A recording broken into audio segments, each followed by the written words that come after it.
Qual é a tua impressão desta manifestação do Bolsonaro e o que isso está representando neste momento, a esta altura do campeonato? Todo político, tá? Ele está observando, ele tem dois olhos, né? Um olho para dentro e um olho para fora.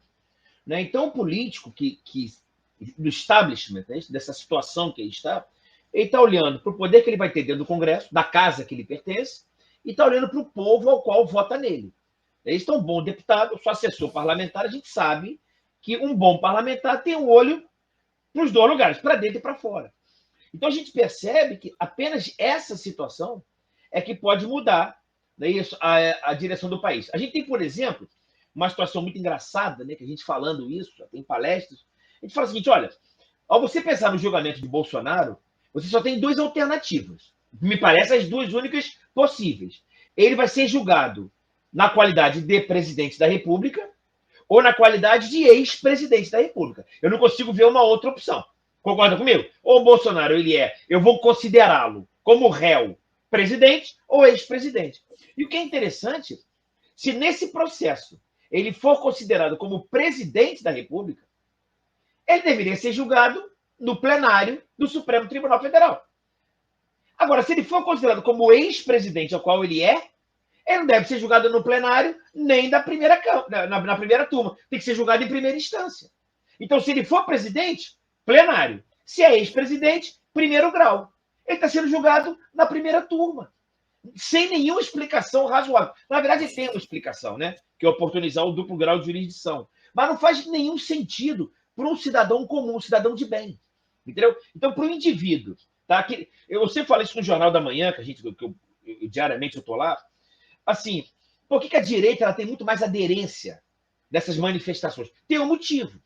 Né? Eu sempre falo que hoje essa mídia, né, essa mídia, a velha mídia, ela quer passar a imagem para a gente que o Brasil está dividido. Está dividido nada. Não há divisão. O Brasil ele é conservador. Você tem uma pequena minoria, é pleonasmo mesmo, é hipérbole, uma pequena minoria minúscula que quer dar a impressão que existe uma grande parte da sociedade que é progressista. Entendeu? Então, não é isso. Todo brasileiro ele quer família, quer uma religiosidade, quer liberdade econômica, quer trabalhar. E o que eu observo que esse meio, esse centrão da sociedade, que é aquele cara que acorda de manhã, vai trabalhar, tem filho, tem mulher, ele não está preocupado com o Bolsonaro ou com o Lula. Ele não sabe o que é direita e o que é esquerda. Ele quer trabalhar e pagar as contas. Esse cara, ele tem uma ligação, que é a ligação com aquilo que ele acha que é justo e verdadeiro. E quando você pega a esquerda, você observa que lá eu tenho injustiças e mentira. Eu brinco no jornal, eu falo, que tanto Lula e Bolsonaro, olha a frase que eu falo agora que é absurdo, né? Ambos têm uma característica muito próxima e distante, que um fala a verdade demais e o outro mente demais. Eu falo que é o emprego da mentira. Esse presidente, ele governa através de mentira. E Bolsonaro, no governo dele, ele falou verdade demais para uma sociedade que ainda não está preparada para isso.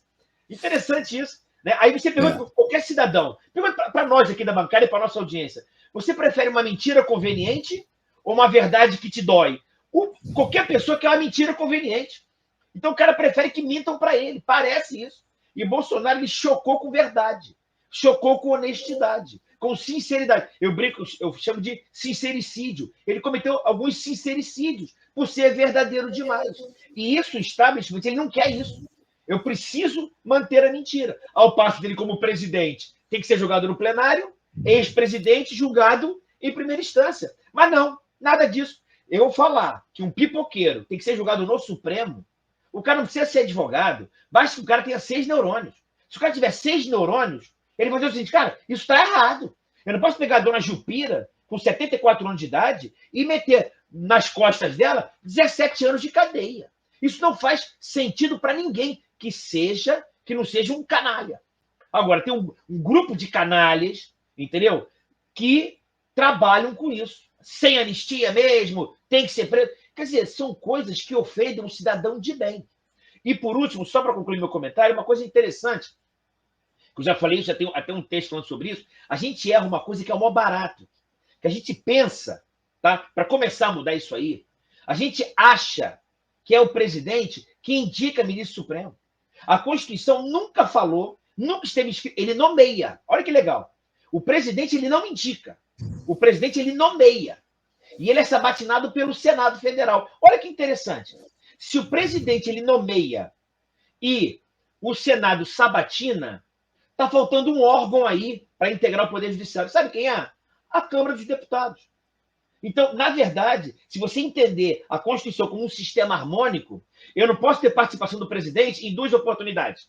Hoje, o presidente indica, o Senado sabatina e depois ele nomeia. Isso está errado e não está escrito na Constituição.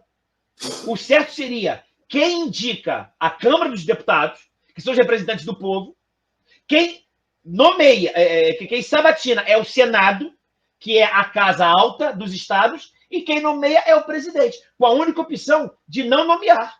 Esse é o correto.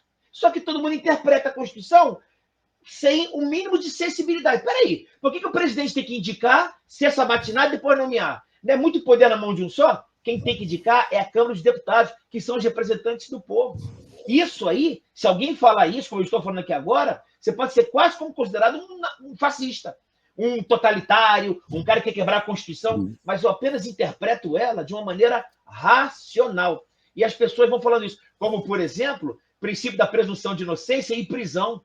Eu falo para meus alunos que presunção de inocência e prisão não tem nada a ver uma coisa com outra. É a mesma relação que tem banana com celular. Não tem nada a ver uma coisa com outra. Eu posso prender um inocente e eu posso ser considerado culpado e não ser preso. Dá um exemplo, André. Prisão em flagrante. Prisão em flagrante, eu prendo o cara e ele é presumido inocente. Tem nada a ver prisão.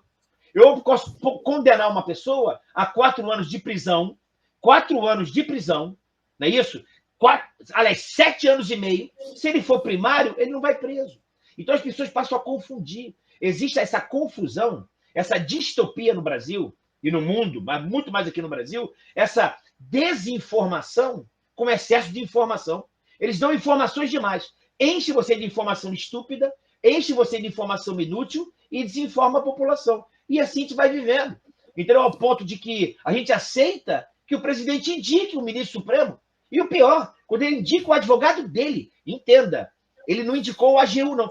Quando você pensa no Gilmar Ferreira Mendes, o Gilmar Ferreira Mendes, ele era advogado da União e foi indicado pelo presidente da República. O Lula foi muito pior. Ele indicou o advogado dele. E o pior, não é advogado de família, nem tributarista, é advogado criminal, para defender os crimes que ele cometeu. Então a gente normaliza isso. Eu cometo crime, eu sou preso, eu contrato um advogado para me defender, com dinheiro de um partido que recebe fundo eleitoral, verba pública, eu sou absolvido no Supremo e eu indico ele para ministro. E as pessoas acham que isso é minimamente democrático. Se isso é democracia, meu querido, eu estou ficando maluco. Tem um cara, o outro... Não, só pode ser. Entendeu? O cara falou o seguinte, olha, eu não tenho vergonha de ser chamado de comunista. Um presidente da República fala isso e ter orgulho que nomeou um ministro comunista, essa é a palavra dele. E eu falo para o senhor presidente, você sabe qual é a única diferença entre nazismo, fascismo e comunismo? É que nazismo e fascismo perderam a Segunda Guerra. O comunismo ganhou a Segunda Guerra. Mas é muito mais atroz do que os outros dois. Se você comparar o número de mortes, comunismo é muito pior. A diferença mais de 100 milhões de